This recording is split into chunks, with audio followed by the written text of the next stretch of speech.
Once more programme को ही once more दे दो, वो अच्छा रहेगा हमारे लिए। और आगे भी बहुत सारे गाने हैं जो आपको सुनने हैं, तो हम आगे आएंगे। इंटरवल के बाद वंस मोर जरूर लेंगे। In early 60s Lata Mangeshkar prominence from SJ's film started diminishing. कई रीजंस थे उनके लिए, मैं रीजंस के अंदर नहीं जाना चाहता, लेकिन बाद में दूसरी गायिकाओं को चांस मिलने लगा। मुबारक बेगम, सुमन कल्याणपुर, आशा भोसले, इनको ज़्यादा गाने मिले। कैन यू बिलीव कि सूरज, Brahmachari, Mera Naam Joker and an evening in Paris, इन 4 फिल्मों में लता जी का एक भी गाना नहीं था। उस वक्त एक आवाज, a new voice that came up, that was Titli Udi fame, Sharda's voice. And now request Sharda ji to come on stage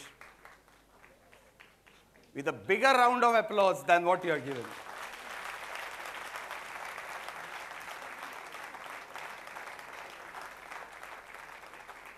She is our special guest today. And now I would request Mr. Pole to come on stage. Pole साहब,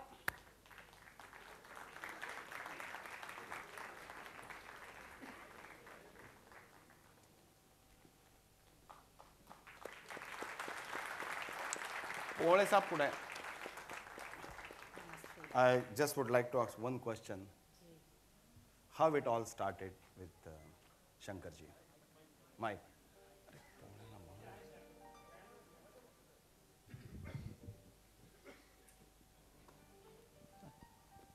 I want to be close to you.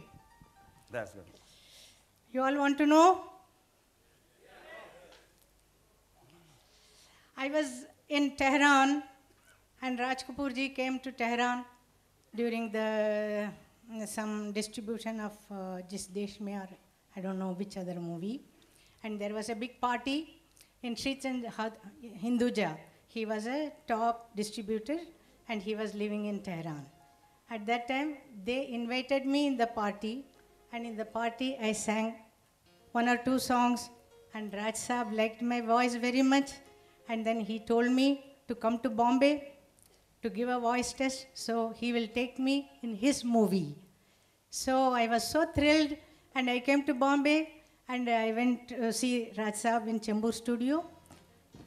There are many people who go abroad, and then they talk very much, you know, चलो आप आइए घर बॉम्बे में हम मिलेंगे ये वो, लेकिन इधर आने के बाद आप फ़ोन करेंगे तो साहब नहा रहे हैं, साहब बाहर गए हैं, साहब सो रहे हैं, साहब नहीं है, you know, you won't be able to meet them. But then Raj Saab, immediately he himself talked to me, and then he told me to come to his studio. I went to his studio. There was a small recording setup in a van, and Alauddin ji was the recordist. And he took my voice, and all RK family, Dabbu ji, Rishi ji, Krishna ji, सब लोग सुन रहे थे. और उसके बाद, after the recording, he told me, you go to Shankar J. Kishan, they will train you and we will take you. So मैं शंकर जी किशन की studio में गई थी. Immediately मुझे मास्टर जी भेजा, जगन्नाथ प्रसाद गुरु जी जयपुर वाले, जो मुकेश जी और सबको उन्होंने सिखाया. और इनको फिल्मों में गाने का है, क्योंकि उन दिनों हम क्लासिकल सीख रहे थे, so voice was like a classical singer's voice.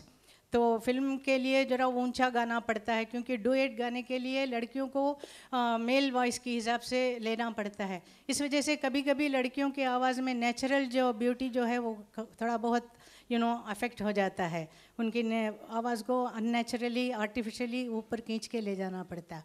ये कोई ज़रूरी नहीं है ऊपर गाने से ही गाने अच्छे होते हैं. अपने एक रेंज होता है, नेचुरल रेंज होता है आदमी का, 7 सुरों का रेंज होता है. वो नाभि से लेकर हृदय तक आके फिर ऊपर ब्रेन तक जाता है. उतने रेंज में गाने से नेचुरल ब्यूटी रहती है. तो ओके, देन ट्रेनिंग स्टार्ट हुआ.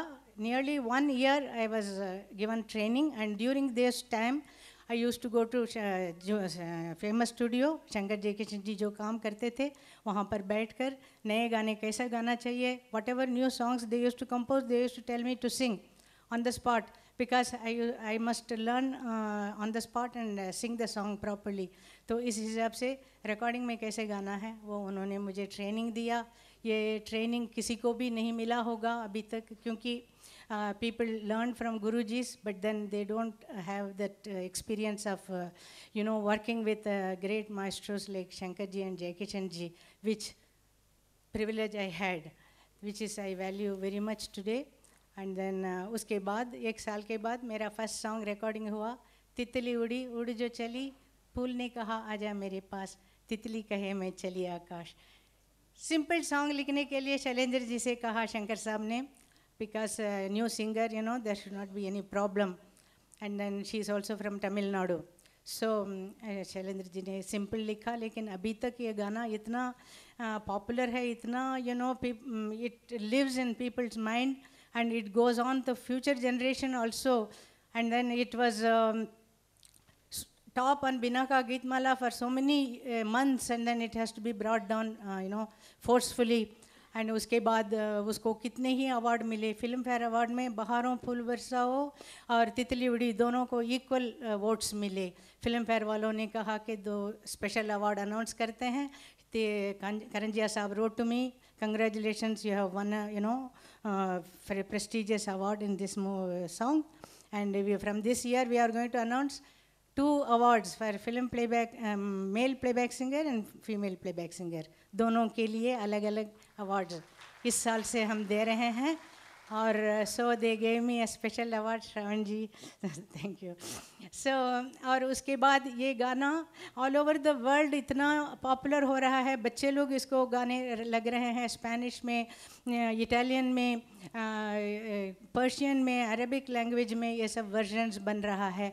और ये सॉन्ग में फिर बाद में मैंने सोचा इसमें ऐसी क्या बात होगी. फिर मैंने कहा कि इसमें कोई स्पिरिचुअल फिलॉसफी छुपी हुई है. तितली को आत्मा कहते हैं.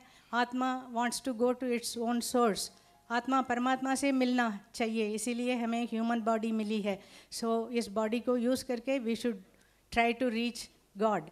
तो this titli wants to go to meet the paramatma. And then दुनिया की तो मोह माया तो खींचते ही हैं because of the magnetic power of the earth.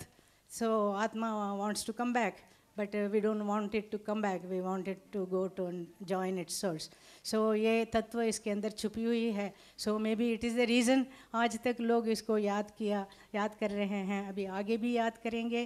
तो this is the story of my entry into movie. Thank you. And now our audience, the esteemed audience, would like you to sing this song which is famous all over the world, Titli Udi. Stool, yes, it will be provided to you.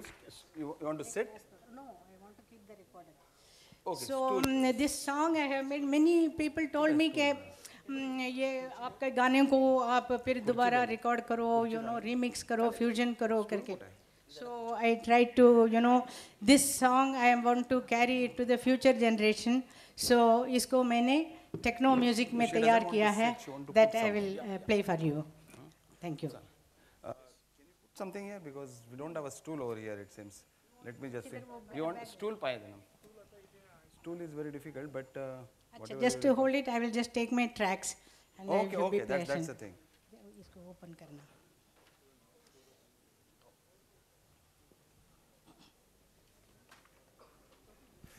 तू तो पण बाकीचं चालू कर. तुझं ते बाकीचं चालू कर.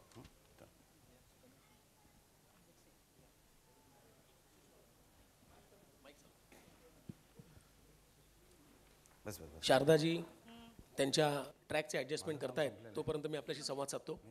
नंतर आता इंटरव्ह्यू नंतर. आजच्या या मैफिलीत तमाम रसिकांचं स्पर्धा प्रतिष्ठानतर्फे मनपूर्वक स्वागत. गेले तास दीड तास आपण सर्वजण बॉलिवूडचे सुपरस्टार संगीतकार शंकर जयकिशन यांच्या स्वरांच्या हिंदोळ्यावर मनसोक्त झुलत आहोत. आणि हा योग जुळून आणला आहे स्पर्धा प्रतिष्ठानने. संगीत क्षेत्रातील मोती वेचून तो नजराणा रसिकांना बहाल करणाऱ्या स्पर्धा प्रतिष्ठानचं हे रसिकांच्या चरणी 4थं पुष्प आहे. मंडळी, आपण भाग्यवान आहोत की शंकर जयकिशन यांनी संगीत दिलेली गाणी केवळ हिंदुस्थानात नव्हे तर सातासमुद्रापार गाजली. आणि शंकर जयकिशन यांच्याबरोबर ज्या कलावंतांनी काम केलं आहे, गाणं गायलं आहे, वाजवलं आहे, ते महान कलावंत आज आपल्यात उपस्थित आहेत. आपण सगळ्यांनी टाळ्यांच्या गजरात या सगळ्यांचं स्वागत करूया. शारदाजींसारख्या एक ज्येष्ठ कलावंत गायिका ज्यांनी पदार्पणात फिल्मफेअर अवॉर्ड मिळण्याचं भाग्य ज्यांना लाभलं त्या शारदाजी उपस्थित आहेत. आणि खास रसिकांसाठी ते तितली उडी हे त्यांचं सुपर डुपर हिट गाणं आपल्यासमोर म्हणतायत.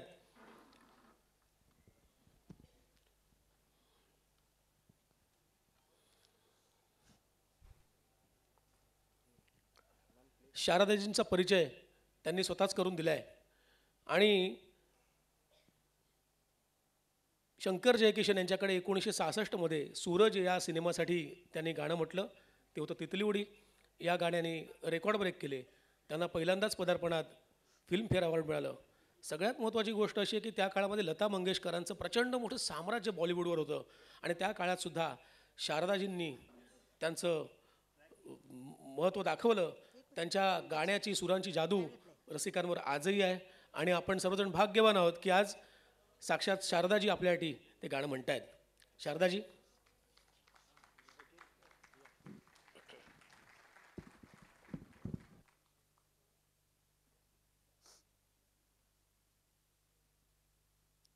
थोड़ा ऊंचा होता तो अच्छा होता था.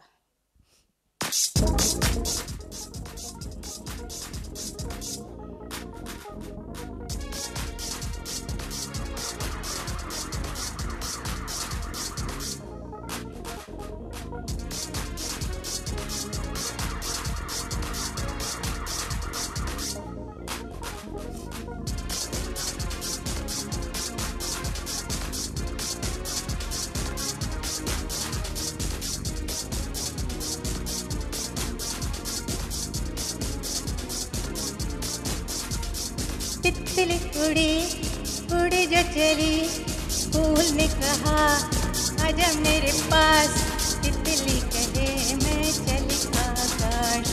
तितली उड़ी उड़ी जो चली, फूल ने कहा आजा मेरे पास, तितली कहे मैं चली आकाश.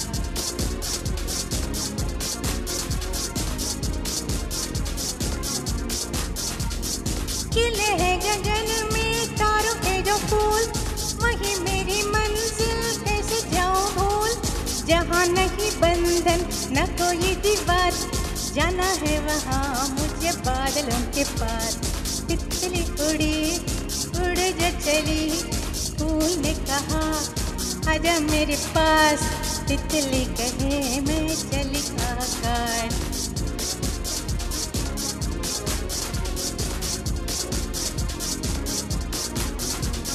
फूल ने कहा तेरा जाना है बेकार, कौन है वहाँ जो करे तेरा इंतजार.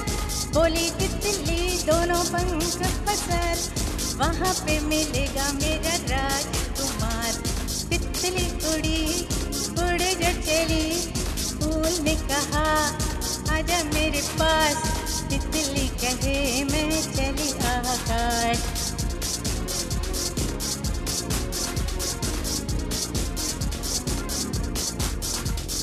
तितली ने पूरी जब कर ली उड़ान, नई दुनिया में हुई नई पहचान. मिला उसे सपनों का राजकुमार, तितली को मिल गया मनचाहा प्यार. तितली उड़ी उड़ी जो चली, फूल ने कहा आजा मेरे पास, तितली कहे मैं चली आकाश. तितली उड़ी उड़ी जो चली, फूल ने कहा आजा मेरे पास, तितली कहे मैं चली आकाश. तितली कहे मैं चली आकाश, तितली कहे मैं चली आकाश. जोरदार टाळ्यांच्या गजरात. Sharda ji thank you. ये सब आपके चाहते हैं. आप तमिल भाषिक थी, फिर आप बॉलीवुड में आई. तो ये हिंदी संगीत जो है, मेरे ख्याल से आप नूरजहां के गीत आप पान के टपरी पर और चाय के टपरी पर खड़ी रह के सुनती थी. जी. और आपके ऊपर इस नूरजहां के गीत का क्या प्रभाव रहा था? बहुत अच्छा लगता था मुझे तो. एक्चुअली